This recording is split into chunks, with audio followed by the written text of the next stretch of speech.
जय हिंद फ्रेंड्स, स्वागत है आपका पूरा एकेडमी के करंट अफेयर्स में। यहाँ पर 22 मार्च से लेकर के 28 मार्च तक की सारी करंट अफेयर्स की डिटेलिंग यहाँ पे मैं प्रोवाइड करूँगा।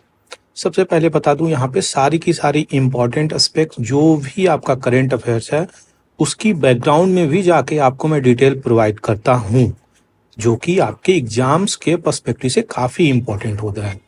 उसी की डिटेलिंग को यहाँ पर हम कवर करेंगे और देखेंगे क्या क्या इम्पोर्टेंट डिटेलिंग्स है उसको हम देखेंगे। चलिए जल्दी से देखते हैं।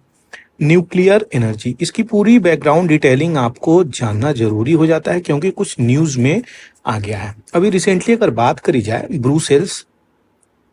ब्रुसेल्स में क्या हुआ है, फर्स्ट टाइम एवर जो है न्यूक्लियर एनर्जी समिट हुई है।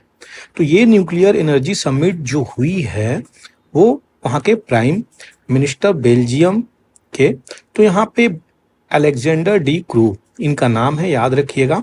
इन्होंने इसको चेयर किया है और director general of the international atomic energy agency, तो ये जो है राफेल मरीनो ग्रोसी, तो ये इसको अटेंड किए हैं। और ये कहाँ पे हुई है, क्वेश्चंस यहाँ से आसानी से बनाया जा सकता है, इसलिए कोई भी क्वेश्चंस यहाँ से आता है तो आपका सबसे पहला इंपॉर्टेंट चीजें यही है कि आपको कम से कम फैक्ट्स तो याद ही होना चाहिए। तो ये यहाँ से क्वेश्चंस बन सकता है।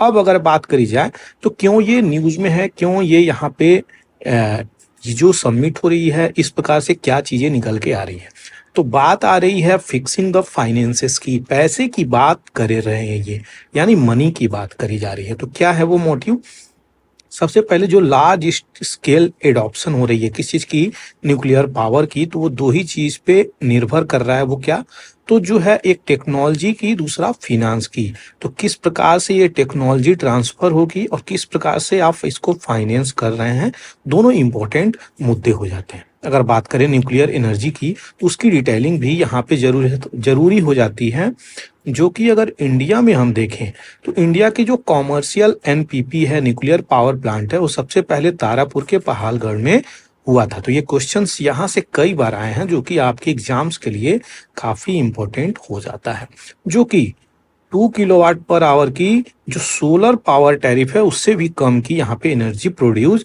कर रही हैं। ये कहाँ पे, तारापुर में। अगर वहीं पे बात करी जाए कुदन दिन, ये दोनों जगह से क्वेश्चन आए हुए हैं, इसीलिए मैं आपको यहाँ पे बैकग्राउंड डिटेलिंग भी इसकी मुझे देना पड़ेगा। तो अभी तो पहले ये पूरी चीजें हम देखेंगे। तो यहाँ पे अगर बात करी जाए इलेक्ट्रिसिटी की, तो ये 4 से 6 किलोवाट तक कंपेयर कर रही है कोल पावर थर्मल प्लांट से। तो पूरी की पूरी चीजें क्या है, फाइनेंस पे और टेक्नोलॉजी पे ही डिपेंड। जैसा आपने पैसा दिया, जैसा आपने पैसा लगाया, वैसा आपको टेक्नोलॉजी भी मिल रही है, इस प्रकार की चीजें हैं। अगर बात करें आगे कि क्या न्यूक्लियर पावर प्लांट किस प्रकार से डेवलप हुआ है, तो वो आपके सामने इस स्लाइड में आप आराम से देख सकते हैं क्या क्या नई चीजें हैं। तो न्यूक्लियर पावर प्लांट की पूरी डिटेलिंग अगर देखा जाए कि जब से इसकी उत्पत्ति हुई, जो इसको सबसे पहले इस्तेमाल में लाया, जो प्रोड्यूस किया इलेक्ट्रिसिटी, उस प्रकार की पूरी डिटेलिंग को अगर देखें तो हमको कुछ इस तरीके से मिलता है। न्यूक्लियर पावर प्लांट की अगर बात करी जाए तो यहाँ पे जो 32 कंट्रीज हैं वो जनरेट करती हैं क्या, 8/10 ऑफ द वर्ल्ड इलेक्ट्रिसिटी। जो वर्ल्ड की इलेक्ट्रिसिटी है उसका 1/10 पार्ट ही, यानी 10% ही इलेक्ट्रिसिटी प्रोड्यूस हो रही है न्यूक्लियर पावर प्लांट से। और जो कि सबसे ज्यादा कहाँ पे हो रही है, तो आपके यूरोप में, नॉर्थ अमेरिका में, ईस्ट एशिया में और साउथ एशिया में, जो कि हम लोग आ जा रहे हैं। ये सब चीजें भी काफी इंपॉर्टेंट है आपको जानना। यूनाइटेड स्टेट की अगर बात करी जाए यहाँ पे, तो लार्जेस्ट प्रोड्यूसर है न्यूक्लियर पावर की। उसके बाद आ रहा है आपका फ्रांस, जो कि largest share of electricity generate करता है। इलेक्ट्रिसिटी जनरेशन में यहाँ पे फ्रांस का नाम आ जा रहा है, जो कि 70% निकाल कर लेके आ रहा है। वहीं पे अगर चाइना की बात करी जाए तो फास्टेस्ट ग्रोइंग है ये न्यूक्लियर पावर प्रोग्राम को लेकर के, जो कि 16 रिएक्टर्स यहाँ पे अंडर कंस्ट्रक्शंस हैं। वहीं पे इंडिया की अगर बात करी जाए तो 8 अंडर कंस्ट्रक्शंस हो रहे हैं। ये सारी चीजें हैं। न्यूक्लियर पावर प्लांट की जब भी हम बात करते हैं तो ये थर्मल पावर स्टेशंस के रूप में है, और जो कि हीट सोर्स है इनका न्यूक्लियर रिएक्टर के रूप में। तो यहाँ पे क्या हो रहा है, सबसे पहले यही बातें हो रही हैं कि ये जनरेट कर रही हैं स्टीम और ड्राइव कर रही हैं टरबाइन को, जो कि कनेक्टेड होती है जनरेटर से और प्रोड्यूस करती हैं इलेक्ट्रिसिटी। तो ये बहुत सिंपल है जो कि आपको समझना है। लेकिन अगर बात करी जाए यहाँ पे 2022 की, तो यहाँ पे इंटरनेशनल एटॉमिक एनर्जी एजेंसी है, ये काफ़ी इंपॉर्टेंट है, यहाँ से भी क्वेश्चंस दिया है। मैं इसको कई बार वीडियो में कवर किया हूँ, इसलिए अभी इसकी बैकग्राउंड नहीं दूंगा मैं। तो यहाँ पे अगर बात करी जाए तो यहाँ पे 422 न्यूक्लियर पावर रिएक्टर ऑपरेशन है इन 32 कंट्री में अगर बात करी जाए तो क्या है, तो यहाँ पे 57 न्यूक्लियर पावर रिएक्टर जो कि अभी भी अंडर कंस्ट्रक्शन हैं। ग्रॉस की हम बात कर रहे हैं, ग्रॉस यानी टोटल। तो यूएसए में 93 न्यूक्लियर पावर प्लांट हैं, फ्रांस, चाइना, जापान, रसिया। तो ये सब कंट्री जो हैं मिलके न्यूक्लियर पावर प्लांट का इस्तेमाल करती हैं। अभी रिसेंटली ये भी देखा गया है कि जो डेवलप्ड नेशन हैं वो क्या कर रही हैं, न्यूक्लियर पावर प्लांट को कम कर रही हैं, क्योंकि इससे देखिए डिजास्टर भी होता है। चेरनोबिल का नाम सुना ही होगा आपने, फुकुशिमा जापान का नाम सुना ही होगा आपने। अभी रिसेंटली जो रसिया अटैक कर रही है यूक्रेन पे, जहाँ पे चेरनोबिल डिजास्टर हुआ था, तो यहाँ पे अभी रिसेंटली ये भी कह रही है कि हम टारगेट कर सकते हैं आपके न्यूक्लियर पावर को। ये भी एक बहुत बड़ा इश्यू है, उसको सही प्रकार से ऑपरेट करना भी एक चैलेंजिंग टास्क हो जाता है। वहीं पे अगर बात करी जाए 27 जून 1954 की, तो यहाँ पे क्या निकल के आ रहा है कि वर्ल्ड की फर्स्ट न्यूक्लियर पावर स्टेशन जो जनरेट कर रही थी इलेक्ट्रिसिटी, उसका क्या नाम था, तो ओबिनास्क न्यूक्लियर पावर प्लांट, जो कि ओबिनास्क में है। और ये सोवियत यूनियन, यानी उस समय सोवियत यूनियन थी, आज के समय में यही रूस है। तो याद रखिएगा रसिया है जो कि ओबिनास्क न्यूक्लियर पावर प्लांट है, वर्ल्ड की फर्स्ट है, 1954 में है। कई बार क्वेश्चंस यहाँ से आए हुए हैं। अगर बात करी जाए यहाँ पे वर्ल्ड की first full scale power station, तो यहाँ पे कैल्डर हाल है जो कि यूनाइटेड किंगडम में है, इसको 1956 में आया। तो ये फर्स्ट फुल स्केल है। अगर बात करी जाए फर्स्ट की, तो ओबिनास्क न्यूक्लियर पावर प्लांट आए। अब बात आती है भारत की, जहाँ पे तारापुर, अभी रिसेंटली आपका नाम मैं यहाँ पे लिया था, तारापुर एटॉमिक पावर प्लांट, ये फर्स्ट इन इंडिया है जो कि 1969 में ऑपरेट होता है। NPCIL ये भी इंपॉर्टेंट है, nuclear power corporation of India limited. और इसको अगर बात करी जाए तो एडमिनिस्ट्रेट किया जाता है department of atomic energy under PM of India, directly आता है, ये चीजें याद रखिएगा। अब चलिए देखते हैं, ये तो हम पूरी डिटेलिंग दे दिया। अब अगर बात करी जाए भारत की, तो भारत की अगर हम बात करें तो कहाँ कहाँ पे ये साइट्स हैं, इनकी जो न्यूक्लियर साइट्स है कहाँ कहाँ पे हैं। तो न्यूक्लियर पावर प्लांट जो साइट्स है उसको अगर देखा जाए तो उत्तर प्रदेश में एक जगह पे है जो कि नौरोरा एक जगह है, आप नाम से यहाँ पे देख सकते हैं।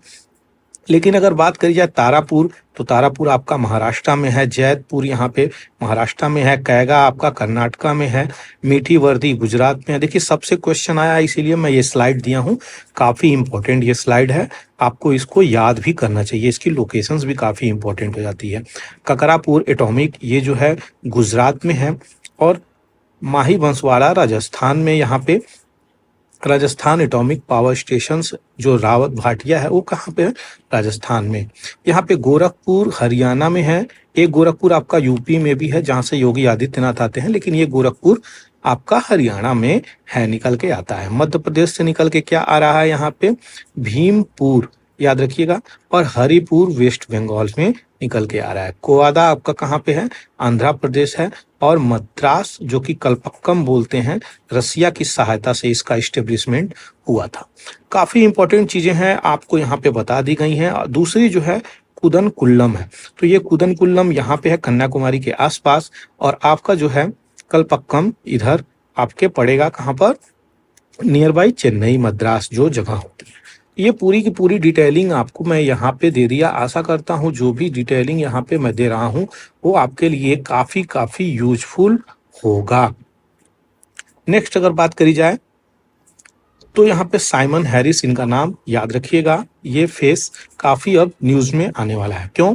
क्योंकि जो आयरलैंड के यंगेस्ट PM के रूप में ये नामित हुए हैं और चुन के आने वाले हैं। तो ये चीज़ें काफ़ी इंपॉर्टेंट है, साइमन हैरिस का नाम याद रखिएगा, जो अभी न्यूज़ में हैं। कहाँ के? आयरलैंड के। तो यहाँ के जो पहले प्राइम मिनिस्टर थे वो अभी रिजाइन कर दिए। उनका क्या नाम था मैं पिछले ही वीडियो में बताया हूँ, अगर आपको याद हो तो यहाँ पे बता सकते हैं। नेक्स्ट जो बात आ रही है यहाँ पे, तो बस्टर्ड के हैबिटेट की बात करी जा रही है। अगर बात करी जाए बस्टर्ड है क्या, तो आपको पहले मैं बता दूं यहाँ से क्वेश्चंस कॉम्पिटिटिव एग्जाम्स में आए हुए हैं क्वेश्चंस, इसलिए ये इम्पोर्टेंट हो जाता है। ग्रेट इंडियन बस्टर्ड एक पक्षी है जो अभी विलुप्त होने के कगार पे है, यानी उसकी जो पॉपुलेशन है बहुत तेज डिक्लाइन हो रही है, जिसके कारण क्या हो रहा है यहाँ पे, जिसके कारण ये सुप्रीम कोर्ट अपना नोटिस दिए जा रहा है। तो क्या किया है, कॉन्स्टिट्यूट किया है एक्सपर्ट कमेटी, क्या कि बैलेंस करिए कंजर्वेशंस और प्रोटेक्शंस करिए जो इंडेंजर्ड हो रहे हैं आपके ग्रेट इंडियन बस्टर्ड की पॉपुलेशंस को देश में। तो 3 जज की बेंच बनी है जो चीफ जस्टिस ऑफ इंडिया है वाई.डी. चंद्रचूड़। तो डी.वाई. चंद्रचूड़ ब्लैंकेट डायरेक्शंस इस पे देते हुए नजर आ रहे हैं। अगर बात करी जाए क्वेश्चंस जीआईबी से क्या आएगा, तो हम वो देखेंगे। यहाँ पे बात करी जा रही है ग्रेट इंडियन बस्टर्ड, जो आपको यहाँ पे देख रहा होगा, इसका जो स्टेटस है अगर, तो क्रिटिकली इंडेंजर्ड में आ रहा है। अगर इसके हैबिटेट की बात करी जाए तो सबसे ज़्यादा जो इसका हैबिटेट है वो आपके गुजरात और राजस्थान वाले क्षेत्र में लगता है सबसे ज़्यादा। तो ये इसका क्षेत्र है, लेकिन इसको अगर हम देखें तो इंडियन सब कॉन्टिनेंट में भी ये पाए जा रहे हैं। इंडियन सब कॉन्टिनेंट की जब बात आती है तो भारत वाला जो रीजन है उसी को हम बोलते हैं। यह एक सबसे बड़ी पक्षी है जो उड़ सकती है। अब यहाँ पे अगर बात करी जाए तो शुतुरमुर्ग का नाम मत ले लीजिएगा, वो दौड़ता है, वो पक्षी है लेकिन दौड़ता है, उड़ नहीं सकता ज़्यादा लंबे समय तक। ये परमानेंटली मान के चलिए, जब इसको उड़ना रहता है ये लंबे समय तक उड़ सकता है। तो लार्ज बर्ड है जो कि उड़ सकता है और लॉन्ग इसके पैर होते हैं, और यही है जो पक्षी उड़ सकती है। मैं आपको बार बार बता रहा हूँ। 250 के आसपास इनकी पॉपुलेशन 11 में थी, आज के समय में घट के 150 हो गई है। क्रिटिकली इंडेंजर्ड हो गई है बिकॉज ऑफ हंटिंग और लॉस ऑफ हैबिटेट। तो ये 2 प्रमुख कारण हैं जो आपको जानना जरूरी हो जाता है। हैबिटेट की अगर बात करें तो यहाँ पे ब्लैक बक जो काला हिरन होता है उसी के हैबिटेट में ये पाए जाते हैं। वाइल्ड लाइफ प्रोटेक्शन एक्ट 1972 में जो आया था पार्लियामेंट, उसी के अंदर इनको कंजर्वेशन प्रोवाइड करती है। 2 प्रकार के यहाँ पे बस्टर्ड को बोली गई है, कोरी बस्टर्ड जो यहाँ पे छोटी होती है और ग्रेट इंडियन बस्टर्ड जो यहाँ पे थोड़ी बड़ी होती है। 1 मीटर यानी 3.5 फीट के आसपास इनकी हाइट हो जाती है ग्रेट इंडियन बस्टर्ड की। अगर बात करी जाए तो सामान्यतः इनको आप शुतुरमुर्ग की तरह देख सकते हैं, काफी ये उसी की तरह दिखते हैं लगभग। तो ये इनकी पूरी डिटेलिंग हो गई। अब बात करी जा रही है तो इनकी मृत्यु कैसे हो रही है, कैसे संख्या इनकी घट रही है। तो संख्या घटने का सबसे पहला आपको उदाहरण मैं यहाँ पे यही दिया हूँ, क्या कि ये जो है, जो रोड साइड पे वायर लगे रहते हैं, लंबे लंबे टावर्स, आप लोगों ने ऐसे ऐसे पता नहीं कैसे कैसे स्ट्रक्चर्स होता है, ये टावर्स आप लोगों ने देखा होगा। तो ऐसे ऐसे जो दूर दूर पे टावर्स लगे रहते हैं, तो इन टावर्स पे सुप्रीम कोर्ट का ये कहना है कि इनको आप जमीन के नीचे से दे जाइए। जो बर्ड हैं, अब 3-3.5 फीट की जो बर्ड होगी उसके पंख कितने बड़े होंगे। तो ये भी एक बड़ी बात है जिसके कारण ये वायर से लड़ जाती हैं, इनको ये वायर दिखता नहीं है, जिसके कारण इससे लड़के इनका डेथ हो जाता है। तो ये भी एक बहुत बड़ा मुद्दा आ रहा है। इसको सुप्रीम कोर्ट बोला है कि आप जमीन के नीचे से लेके जाइए, लेकिन ये काफी कॉम्प्लेक्स है। ये ऐसे बोलने से ये चीजें संभव कहाँ तक होगी वो तो हम लोग देखेंगे। तो यही सारी स्टोरी थी। दूसरा लॉस ऑफ हैबिटेट हो रहा है, इसको मार के खाया भी जा रहा है, पाकिस्तान में भी इसको मार के खा रहे हैं लोग। तो ये सारी चीजें चल रही हैं जो आपको मैं बताना चाहता था। आगे बढ़ा जाए, अगर इम्पोर्टेंट एस्पेक्ट को देखा जाए तो कुछ आईपीएल का सीजन चल रहा है भारत में। उस आईपीएल की जो इम्पोर्टेंट न्यूज़ हैं उसको भी हमें देखना जरूरी हो जाता है। अगर बात करी जाए इस आईपीएल की, तो यहाँ पे आईपीएल में क्या चीजें इंपॉर्टेंट निकल के आया है। जो टॉप ऑफ द फाइल है वो हम देखेंगे कि सबसे ज्यादा रन्स कौन बनाया है, तो 7263 कोहली के नाम गया है। 100 सबसे ज्यादा यहाँ पे मोस्ट 100 कोहली के नाम जा रहा है, और हाईएस्ट रन की अगर बात की जाती है 175 नॉट आउट आपका गेल के नाम ये चीजें गई। मोस्ट विकेट चहल लिए हैं 187, बेस्ट बॉलिंग अल्जारी जोसेफ यहाँ पे 612 पे है। तो ये सारी इंपॉर्टेंट चीजें हैं। 2008 में अगर ऑरेंज कैप की बात करी जाए, पर्पल कैप की बात करी जाए, तो जो कि 2008 वाला मेरा क्वेश्चन ये है, कौन जीता था वो आईपीएल, जो सबसे पहला आईपीएल था? अगर आपको पता हो तो कमेंट सेक्शंस में जरूर लिखिएगा, मुझे इंतजार रहेगा। तो यहाँ पे शॉन मार्श और तनवीर, ये जो लोग थे यहाँ पे, इन दोनों लोगों को प्राप्त हुआ था। अगर बात करी जाए 2023 की, तो ऑरेंज कैप गिल को मिला था और सामी को जो है पर्पल कैप प्राप्त हुआ था। तो ये कुछ डिटेलिंग है। सबसे ज्यादा मैच जीतने वाली पार्टी अगर बात करी जाए तो यहाँ पे एमआई निकल के आ रही है, 140 मैच इन्होंने जीता हुआ है। उसके बाद आती है सीएसके 131, फिर आता है केकेआर 120। ये तीन ऐसी टीम हैं जो अपना रिकॉर्ड वर्चस्व यहाँ पे कायम की है। तो ये थी सारी डिटेलिंग। आशा करते हैं आपको कुछ न कुछ लाभ अवश्य हुआ होगा। देखिए फैक्ट्स भी काफी जरूरत पड़ जाते हैं। दूसरी क्या चीजें हैं, MEILS 584 करोड़ की यहाँ पे बीजेपी को डोनेशन दी गई है, जो कि सबसे ज्यादा डोनेशंस किसी एक पार्टी को अगर कहा जाए तो वो बीजेपी को यहाँ पे मिला है। किस रूप में? तो इलेक्टोरल बॉन्ड के रूप में। दूसरा जो इंपॉर्टेंट न्यूज निकल के आ रहा है, ईडी जो कि इन्फोर्समेंट डायरेक्टोरेट है, वो केजरीवाल जी को यहाँ पे एक्साइज पॉलिसी केस में, जो कि यहाँ पे लीकर की बात करी जाए, लीकर स्कैम में इनको क्या किया गया है, अरेस्ट किया गया है। तो यहाँ पे ये सब चीजें चल रही हैं, ईडी का भरपूर यहाँ पे इस्तेमाल चल रहा है। सारी चीजें आपको यहाँ पे मैं बता दिया। अगर बात करी जाए डोनेशंस की, तो डोनेशंस में क्या है, फ्यूचर गेमिंग होटल सर्विसेज जो हैं वो यहाँ पे दिए हैं। मेगा इंजीनियरिंग जो कि MEIL है, 584 करोड़ देती हुई नजर आ रही है।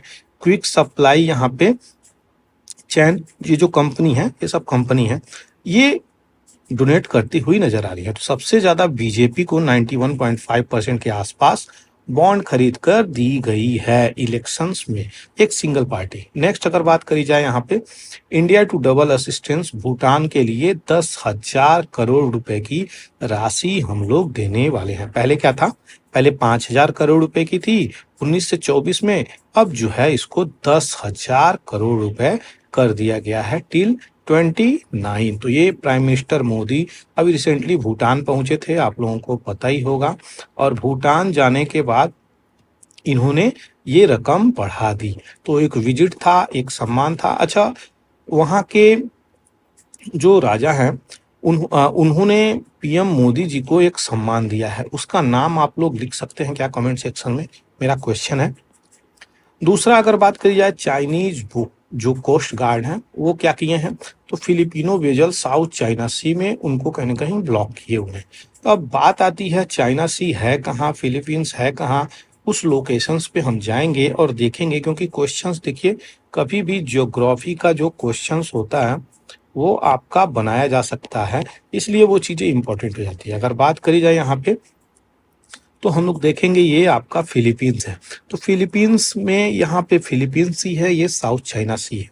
साउथ चाइना सी की बात करी जाए यहाँ पे, तो यही जो एरिया है हमेशा क्लेम करता रहता है चाइना कि मेरा एरिया है, मेरा एरिया है, लेकिन क्वेश्चंस यहाँ से किसी भी रूप में बनाया जा सकता है। जैसे पलावन आइलैंड कहाँ पे है, कुछ कुछ चीजें ऐसी ही हैं जो आपको सीधे सीधे याद होनी चाहिए, पता होनी चाहिए।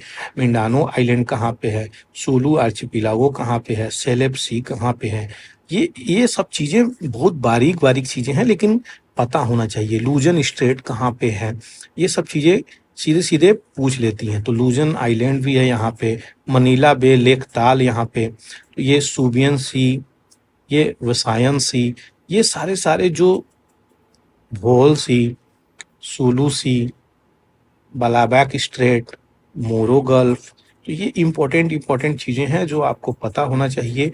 समर आइलैंड, ये सब चीजें हैं जो आपको कम से कम एक नज़र होना चाहिए, ताकि कहीं से क्वेश्चंस अगर किसी भी रूप से बने, इसकी लोकेशंस कहीं से बने, तो आपको पता होना चाहिए। अगर वर्ल्ड मैप की हम बात करें तो यहाँ पे एक लोकेशंस है, वही है आपका फिलीपींस, जो अभी मैं यहाँ पे दिखा रहा हूँ। New step of visit emit piracy, तो जो लुटेरे होते हैं, जो पायरेट्स होते हैं, उनको यहाँ पे धर दबोचा गया। किस चीज के लिए? तो यहाँ पे लूट मचा रहे थे ये लोग क्या, समुद्र के अंदर। तो इनको किस ऑपरेशन के तहत, तो ऑपरेशन संकल्प भारत ने शुरू किया और गल्फ ऑफ एडन में ये चीजें शुरू हुई, और जो कि यहाँ पे 5,000 पर्सोनल यहाँ पे इन्वॉल्व हुए थे, 21 शिप और 900 आवर्स ऑफ फ्लाइंग, जो कि 100 दिन तक यहाँ पे चली है, तब जाकर के ये चीजें शुरू। तो 35 जो है पायरेट्स को यहाँ पे धर दबोचा गया है और मुंबई पुलिस यहाँ पे लेके आई है। तो अगर एमवी रुएन की बात करी जाए तो यही वो शिप है जो यहाँ पे इनके क्रू मेंबर के रूप में थे। तो आप देख सकते हैं ये पायरेट्स हैं, इनको भारत लाया गया है। अब देखा जाएगा किस प्रकार से ये जो पायरेट वेजल रुएन था, एमवी रुएन जिसका नाम है, वहां से ये भारत लेके चले आए। किस ऑपरेशन के तहत, तो ऑपरेशन संकल्प यहाँ पे चलाया गया। कहाँ पे, गल्फ ऑफ एडन में। ये चीजें याद रखिएगा, क्वेश्चंस यहाँ से ही बनेगा, बाकी सारी चीजें बहुत ज्यादा इंपॉर्टेंट नहीं है। दूसरा जो है ऑफिशियल इसको मान लिया गया है कि जो जहाँ पे अपना लैंडर उतरा था और उससे रोवर निकला, तो उस जगह को क्या बोला गया है, तो शिव शक्ति बोल दिया गया है उसी जगह को। और ये चीजें अप्रूव भी हो गई हैं। चंद्रयान 3 जो लैंडिंग साइट थी, उस साइट को ये चीजें बोल दी गई। अब देखिए न्यूज में तो ये चीजें आ गई कि चंद्रयान 3 जो है उसका नाम रख दिया गया है शिव शक्ति, लेकिन अब चंद्रयान 1 भी इंपॉर्टेंट हो गया है, 2 भी इंपॉर्टेंट हो गया, 3 भी इंपॉर्टेंट हो गया। तो उसकी बैकग्राउंड को हम एक बार जरूर देख लेंगे, क्योंकि काफी क्वेश्चंस वहां से बन जाता है। चंद्रयान 1 की अगर बात करी जाए तो ये पहला लूनर प्रोब था चंद्रयान प्रोग्राम के रूप में, जो कि हम लोग इसरो के द्वारा यहाँ पे 22 अक्टूबर 2008 को लॉन्च किया गया था, और ये ऑपरेशनल था 2009 तक। बाद में ये चीजें क्रॉस हो जाती हैं, यानी बंद हो जाती हैं।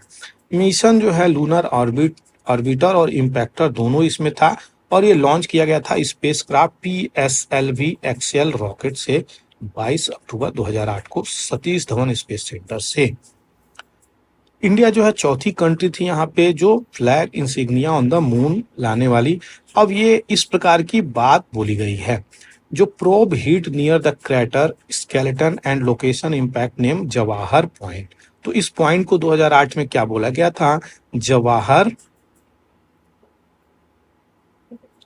पॉइंट बोला गया था। तो इस जवाहर पॉइंट को, अब ये आपका साउथ वाले पार्ट में नहीं था चंद्रमा के, तो ये जाकर के कहाँ पे था, मतलब ये लैंडिंग नहीं किया था, ये ऑर्बिटर में थे और ये इम्पैक्टर थे।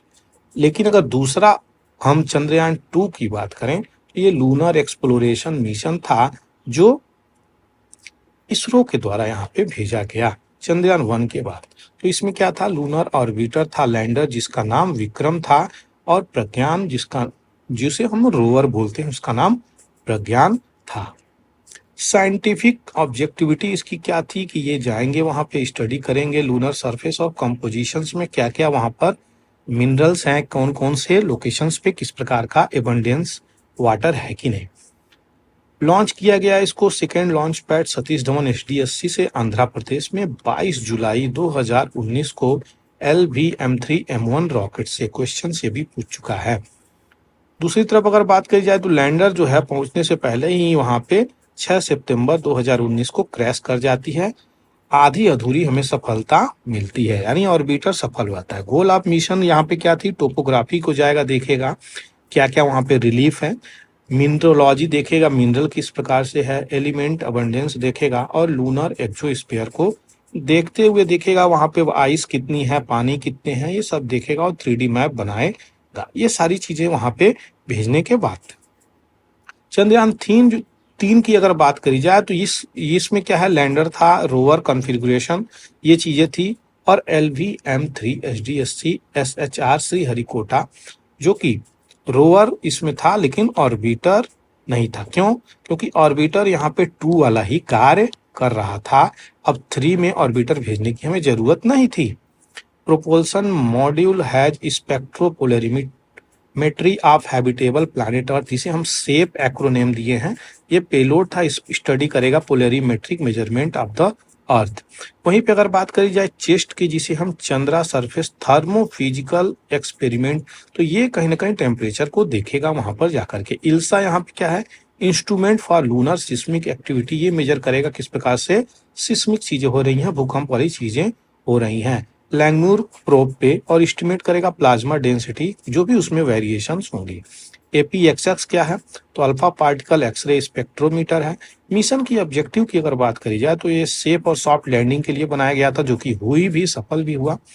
रोवर मून पे पहुंचेगा और जाकर के स्टडी करेगा, और इन सिटू साइंटिफिक एक्सपेरिमेंट, और इसको जो है लॉन्च किया गया 14 जुलाई को। तो ये टुक प्लेस किया 14 जुलाई 2023 को, जो कि काफी इंपॉर्टेंट है आपको जान लेना। तो ये पूरी की पूरी जो भी डिटेलिंग आपको यहाँ पे मैं दिया, आशा करता हूँ वो काफी यूजफुल होगा। दूसरी तरफ बात करी जा रही है, एबेल प्राइज मिला है किसको, तो यह फ्रेंच मैथमेटिशियन माइकल टेलीग्रैंड को, जो एबल प्राइज मैथमेटिक्स में इस साल इनको मिला है। तो ये एक एक्सपर्ट है प्रोबेबिलिटी थ्योरी और फंक्शनल एनालिसिस को लेकर के। तो 9 मिलियन नॉर्वेजियन क्रोनर, तो नॉर्वे में क्या चलता है, क्रोनर चलता है, वहाँ की करेंसी याद रखिएगा। तो और नाम भी इनका याद रखिएगा, माइकल टेलीग्रैंड। दूसरी तरफ चाइना जो है फाइल किया है WTO में कंप्लेंट, क्या कि यूएस जो है न्यू एनर्जी व्हीकल के लिए लेकर के यहाँ पे सब्सिडी प्रोवाइड कर रही है, जिसके लिए वर्ल्ड का जो मार्केट है वो बैलेंस नहीं है। तो इसी को लेके कंप्लेंट WTO में चल रही है। तो WTO की बैकग्राउंड डिटेलिंग अगर देखा जाए तो यह एक इंटर गवर्नमेंटल ऑर्गेनाइजेशन है, जो रेगुलेट करती है, फैसिलिटेट करती है अंतरराष्ट्रीय व्यापार किस प्रकार से एकजुट होकर चलाया जाए। यानी ये नहीं कि एक कंट्री दूसरे कंट्री पे पूरी की पूरी क्या है, टैरिफ ही चाप रही है और दूसरा कंट्री मजबूरी उसको सह रही है, ऐसा कुछ नहीं। तो ये सब चीजें हैं जो मेंटेन करती है। 1 जनवरी 1995 की बात करी जाए तो ऑफिशियली ये कमेंस हुआ था, यानी शुरू हुआ था किसके तहत, तो 1994 का जो मराकेश एग्रीमेंट हुआ था, जो ट्रीटी हुआ था, और इस रिप्लेस किया था गाट को, general agreement tariff on trade, GATT जिसको बोलते हैं। और गाट की स्थापना 1948 में हुई। तो 1948 में गाट की स्थापना करी गई थी टैरिफ एंड ट्रेड के लिए, लेकिन इसका नाम बदल करके 1 जनवरी 1995 में ये WTO के रूप में आता है। तो गाट जो है, ये ओरिजिन की अगर बात करी जाए तो 1944 जो ब्रेटन वुड कॉन्फ्रेंस है, वहां से गाट की उत्पत्ति होती है। तो गाट की स्थापना 48 में, लेकिन गाट की उत्पत्ति अगर बात करी जाए तो ब्रेटन वुड कॉन्फ्रेंस का नाम याद रखिएगा, जो पोस्ट वर्ल्ड वार के समय यहाँ पे चीजें हुई। सेकेंड वर्ल्ड वार जो है उसके बाद ही ये चीजें शुरू हुई हैं। तो यहाँ पे दो और इंस्टीट्यूशंस यहाँ पे चीजें आई, IMF और वर्ल्ड बैंक, दोनों एक ही साथ यहाँ पे चीजें आई। WTO की अगर बात करी जाए तो वर्ल्ड की लार्जेस्ट इंटरनेशनल इकोनॉमिक ऑर्गेनाइजेशन है, जिसमें 164 मेंबर स्टेट हैं, जो 98% ग्लोबल ट्रेड GDP को दिखाते हैं। ऑफिशियल लैंग्वेज इंग्लिश है, फ्रेंच है और स्पेनिश भी है। यहीं पे अगर बात करी जाए WTO की हेडक्वार्टर तो जिनेवा स्विट्जरलैंड में है। Decision making body ministerial conference, जो कि कंपोज करती है ऑल मेंबर स्टेट्स यहाँ पे, और ये जो बाई एनुअली चीजें ऑर्गेनाइज होती हैं। यहाँ पे 6 मेन पार्ट हैं इसके। तो यहाँ पे 6 मेन पार्ट हैं, जो agreement establishing WTO, multilateral agreement on goods, general agreement on trade and services, और agreement on trade related aspect जिसे हम ट्रिप्स बोलते हैं, डिस्प्यूट सेटलमेंट और review of the government trade policy. तो ये सारी इसकी एग्रीमेंट है जो इसके अंदर अगर आती हैं। कुछ रिपोर्ट भी रिलीज करती है, जैसे world trade report 22, WTO annual report 21, world trade report 21, world trade statistic review 2000। तो ये चीजें निकालती हैं कौन, WTO। तो ये सारी डिटेलिंग थी, आशा करते हैं आपको पता होगा। पृष्ठ जो है यानी पंडित जो है, अब कहीं ना कहीं वो इस बात को सर्टिफाई करेंगे कि भैया आप हमारे देश के सिटीजन हैं कि नहीं है। तो सीधे सीधे CA की जो एलिजिबिलिटी है सर्टिफिकेट, ये गवर्नमेंट हेल्पलाइन से पता चली है कि जो पृष्ठ होंगे पंडित, वो इस चीज को सर्टिफाई कर सकते हैं। तो ये CAA के तहत, सिटीजनशिप अमेंडमेंट एक्ट के तहत, जो 2000 19 का चीजें हैं लेकर के आ रही है सरकार, उसके अंतर्गत ये चीजें डाली गई हैं। ये हेल्पलाइन नंबर से ये चीजें पता चली है। इंडिया जो है स्ट्रांगली ऑब्जेक्ट किया है यूएस के कमेंट को, किस चीज को लेकर, तो जो दिल्ली के सीएम श्री अरविंद केजरीवाल जी का गिरफ्तारी हो गया है, उसी को लेकर के यूएस ने कमेंट किया है कि हम आशा करते हैं कि फ्री एंड फेयर ट्रायल होगा। किस पक्ष में, तो केजरीवाल जी को जो अरेस्ट किया गया है उसी पक्ष में फ्री एंड फेयर की बातें ये बोल रहे हैं। देखते हैं कितना फ्री एंड फेयर होता है। दूसरी तरफ अगर बात करी जाए तो एक एक्सरसाइज है जिसका नाम है टाइगर ट्रम्प 2024। तो बाइलेटरल एक्सरसाइज है यूएस के और इंडिया के बीच में। तो यहाँ पे 14 दिन तक का ये एक्सरसाइज है जो चला कहाँ पे, आंध्र प्रदेश में। तो याद रखिएगा ये एक्सरसाइज इंडिया और यूएस के बीच की एक्सरसाइज है जो काफी इंपॉर्टेंट हो जाती है। Tiger Trump 2024। WTO investment facilitation negotiation are not illegal, यहाँ पे इसी के बारे में बात कही जा रही है। अगर बात करी जा रही है यहाँ पे तो हम सबसे पहले इसमें से इंपॉर्टेंट चीजें निकाल लेते हैं। जो 13वां मिनिस्टेरियल कॉन्फ्रेंस है MC13, जो जो WTO के द्वारा ऑर्गेनाइज की जाती है, वो अभी रिसेंटली कहाँ पे है, तो आपको अबू धाबी में इसको ऑर्गेनाइज किया गया है। तो सबसे बड़ी बात यही है, इसको याद रखिएगा, काफी इंपॉर्टेंट है। तो वहां पे क्या चीजें निकल के आ रही हैं, तो वहां पे non adoption of the agreement, India जो कह रही है यहाँ पे इन्वेस्टमेंट फैसिलिटेशन फॉर डेवलपमेंट। तो ये जो है despite opposition from country such as India, इस सब चीज को IFD को इंडिया जो है कहीं ना कहीं कह रही है कि इसको एग्रीमेंट ना करने की जरूरत है। इंडिया का स्टैंड इस पे रिकंसिडर होना चाहिए, ऐसा एडिटर बोलते हैं। देखते हैं क्या होता है। IFD के बारे में आपको बता ही दिया मैं यहाँ पे, जो कहीं ना कहीं ये एक प्रकार सा क्या है, इन्वेस्टमेंट फैसिलिटेशंस, ये ट्रेड तरीके का है जो आपको यहाँ पे लाया गया है।